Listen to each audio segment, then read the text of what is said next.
Devant Alger, un bateau est apparu. Un bateau qui entre dans un port est chose banale, direz-vous. Et pourtant, il a suffi d'une simple sirène pour que tout Alger prête un instant l'attention, s'arrête, se retourne, car tout ce qui intéresse son port intéresse Alger.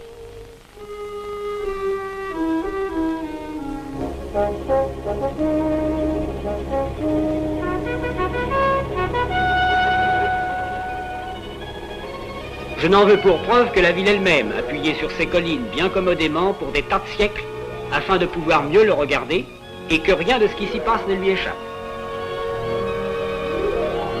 Alger n'ignore pas en effet ce qu'elle lui doit.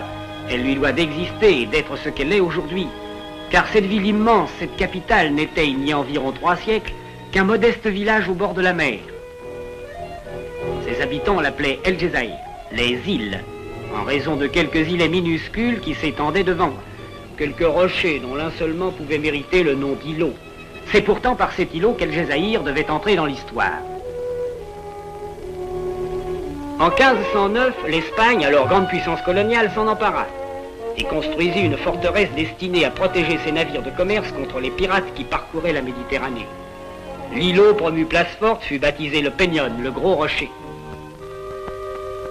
20 ans plus tard, un célèbre corsaire turc, Khayr ed-Din, surnommé Barberousse, s'installa en maître à El Jezaïr et réussit à chasser les Espagnols de leurs rochers.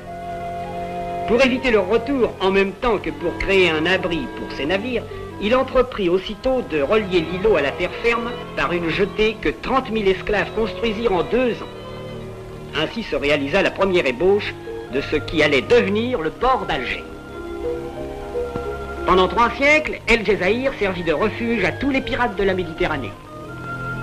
À l'abri de ce havre minuscule, ils déchargeaient leur butin, tandis que marins et passagers étaient vendus comme esclaves, ou quand la prise en valait la peine, échangés contre rançon.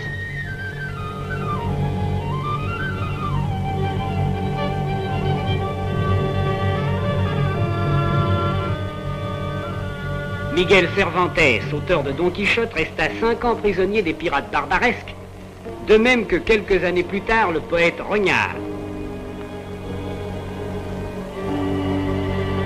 Certains connurent la mort dans d'affreux supplices, ainsi qu'en témoigne dans un musée d'Alger ce moulage d'un captif emmuré vif dans un bloc de pisé. Malgré ses dimensions réduites, le port ne subit pas de transformation. Sa défense seule préoccupait les maîtres d'El Jezaïr. Tant au Peñón que sur les forts dominant la ville, une puissante artillerie en défendait l'accès. Et jusqu'en 1830, Espagnols, Hollandais, Anglais et Français engagèrent contre les pirates barbaresques des combats qui ne purent ni détruire leur flotte, ni diminuer leur audace.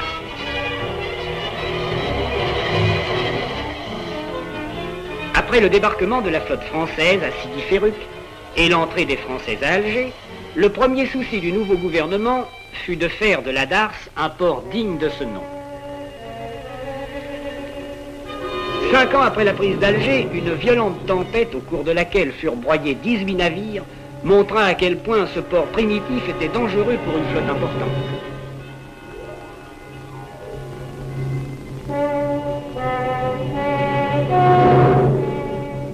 Une ère nouvelle allait commencer. Dès 1848, la construction de la jetée nord barre le port aux vents les plus mauvais.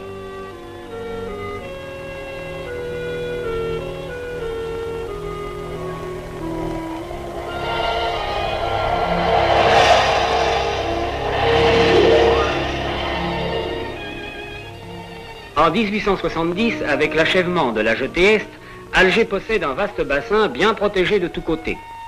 Parallèlement à son port, Alger se développe et s'étend vers le sud. La mosquée de la pêcherie, dont la mer venait battre les murs, en est désormais séparée par un large quai. Tandis qu'à la place des anciennes falaises, un grand boulevard est construit. Mais le port grandit toujours. En 1914, un nouveau bassin est né, le bassin de l'Agaï.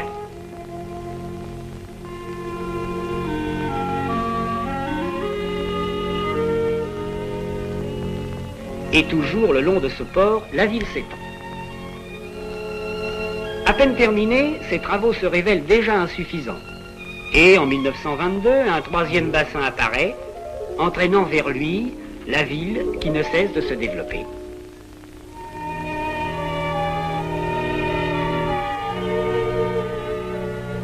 Ayant grandi ensemble et parallèlement, Alger et son port révèlent les mêmes contrastes.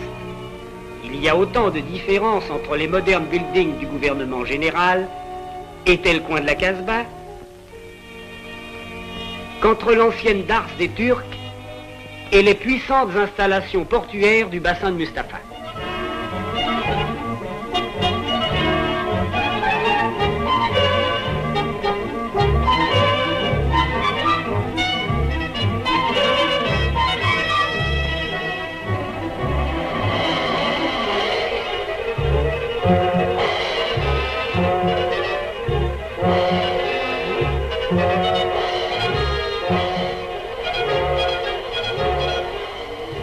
Tel qu'il est aujourd'hui, par son importance, son trafic, ses vastes entrepôts, le port d'Alger a fait de l'Algérie le premier fournisseur de la France.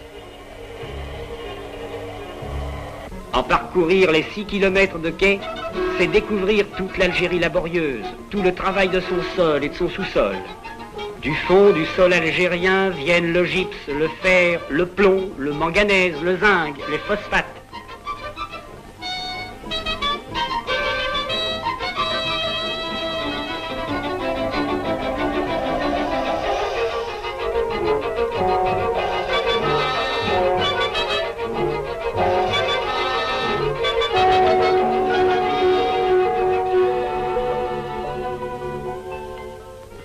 Voici les vins de ces riches vignobles. L'alpha des steppes. Le blé des plaines immenses.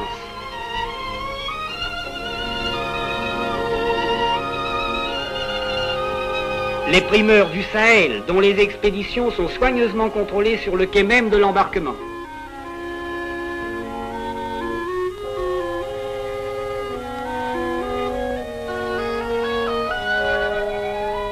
Voici enfin les fruits pleins de soleil, oranges, mandarines et citrons, et les dattes des oasis.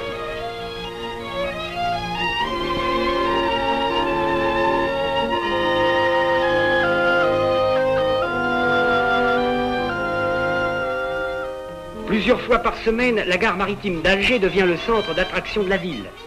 L'arrivée d'un courrier de France est un événement qui, pour habituel qu'il soit, ne passe jamais inaperçu.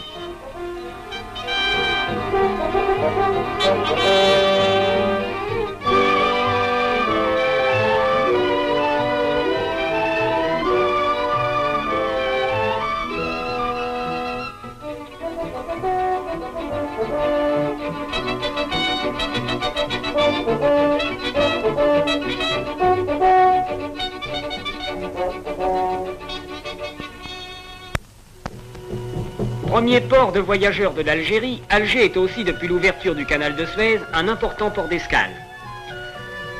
Situé à mi-chemin entre la mer du Nord et Port Saïd, c'est en effet un point de relâche normal pour les bateaux de toute nationalité faisant route vers le Proche et l'Extrême-Orient.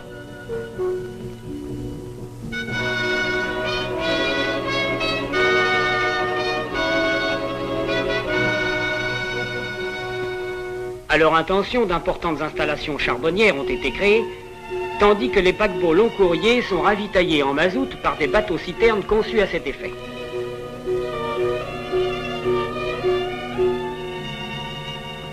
Même en Algérie, le brouillard rend parfois la navigation dangereuse. Aussi, à quelques kilomètres d'Alger, s'élève maintenant le radiophare du cap Caxine. Par temps de brume, un indicatif émis automatiquement toutes les 4 minutes permet aux navires de connaître avec précision leur position par rapport à la côte.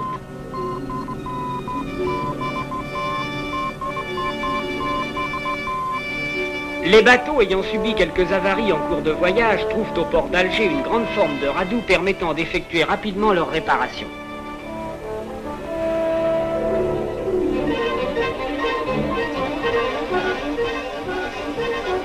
Enfin, un matériel flottant très moderne complète l'équipement du port, tel le ponton mature Atlas que nous voyons ici décharger une locomotive diesel de 120 tonnes,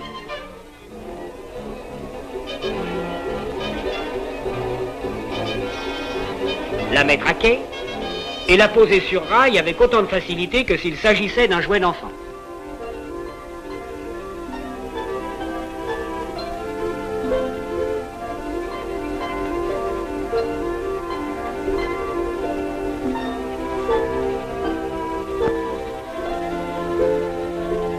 Voici la drague chargée du nettoyage du port.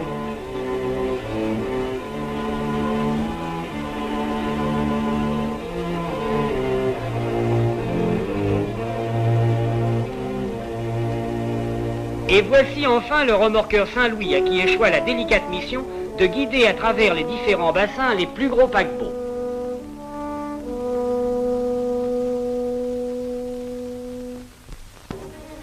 À quelques kilomètres du port maritime, l'aéroport d'Alger, son complément normal, est devenu en peu d'années la plaque tournante des routes aériennes d'Afrique.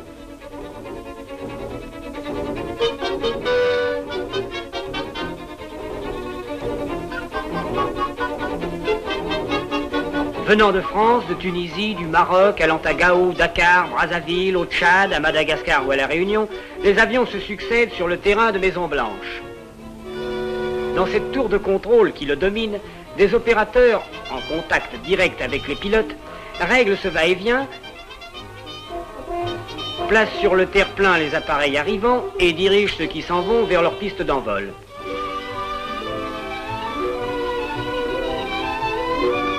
Rien que par la compagnie Air France, plus de 5000 passagers arrivent ou partent ainsi chaque mois de l'aéroport de Maison-Blanche. De même que le port maritime a ses formes de radoux, le port aérien a ses vastes ateliers où les appareils sont vérifiés entre chaque vol.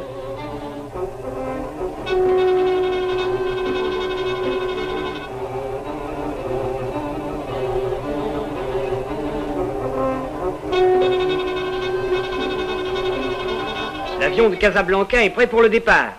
Tandis que les passagers se dirigent vers l'appareil et prennent place à bord, le chef pilote s'enquiert à la météo des derniers renseignements parvenus.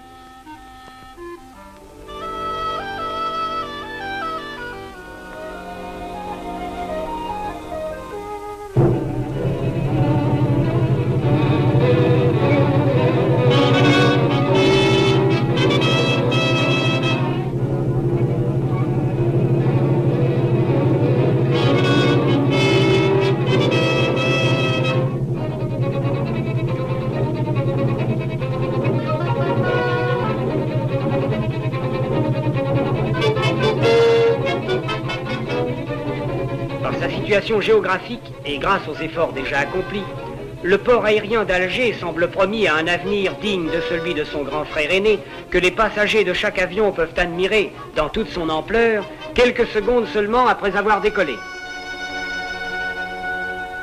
À côté de ces bassins immenses, de ce port en constante évolution, il est un endroit qui ne changera plus ou guère. C'est la modeste Darse des Turcs, berceau du port d'Alger. Si l'îlot du Peñon, aujourd'hui siège de l'amirauté, garde encore un aspect militaire, sa période héroïque est maintenant terminée. Les gros anneaux de fer qui amarraient tartanes et caravelles ne retiennent plus aujourd'hui que de paisibles barques de pêche. C'est là que se sont groupés les pêcheurs d'Alger.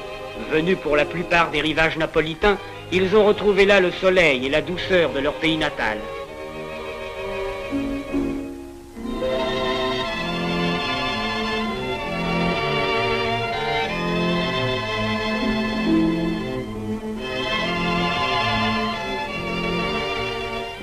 Venant de ports plus lointains, d'autres bateaux se rangent parfois à côté des leurs, et si le soleil qui joue sur leurs coques n'arrive pas à faire oublier aux équipages la rude côte bretonne, pays de la pêche, ils trouvent cependant ici un môle parfaitement aménagé et une poissonnerie modèle.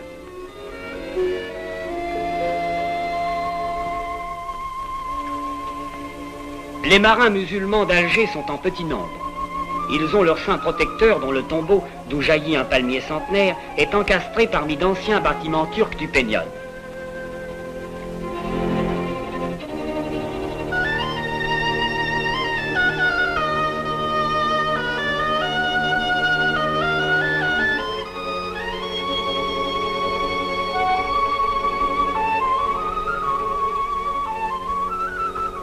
L'eau de la Darse tient de ce saint voisinage des propriétés particulières.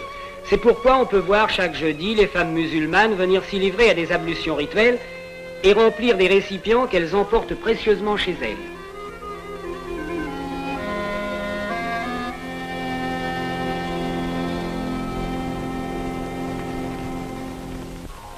Tout près de là, voisinant avec les barques de pêche, toute une flottille attend le dimanche pour déployer ses voiles au soleil.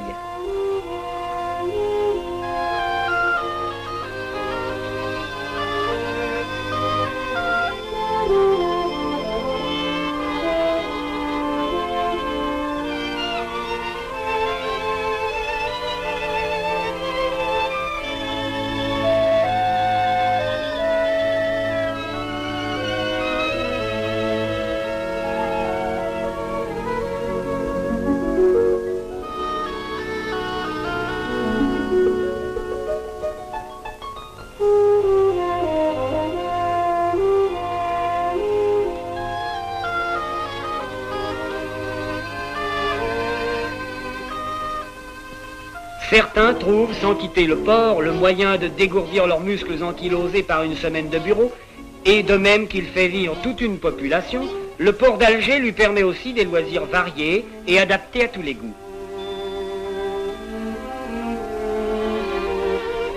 Avec plus de fougue mais moins de technique, les femmes s'adonnent aussi aux joies de l'aviron. Alors que d'autres, mollement étendus sur le ciment d'une jetée, préfèrent le bain de soleil et le repos intégral aux vanités des compétitions.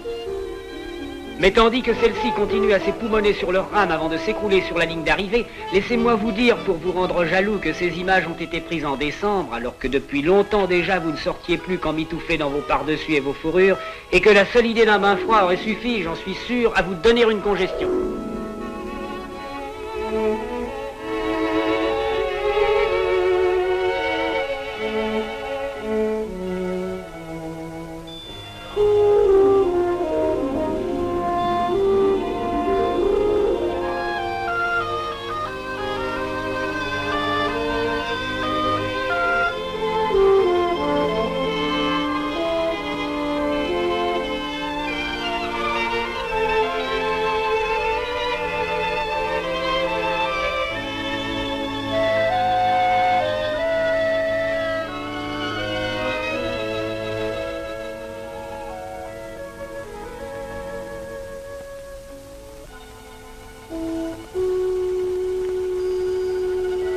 Bientôt s'allument les feux du port.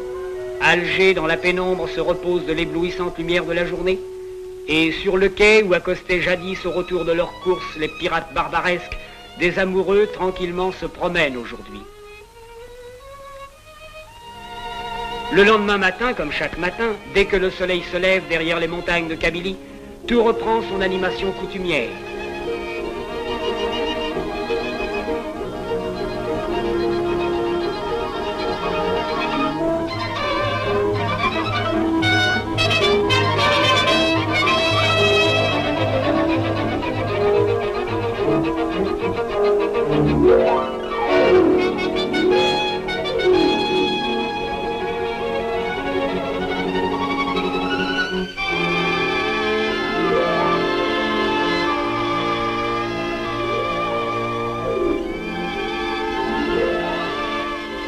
Et de toutes ces terrasses, de toutes ces maisons étagées, Alger, commodément appuyé sur ses collines, contemple avec fierté ce port qui a fait d'elle, en l'espace d'un siècle, une des premières cités de l'Afrique du Nord.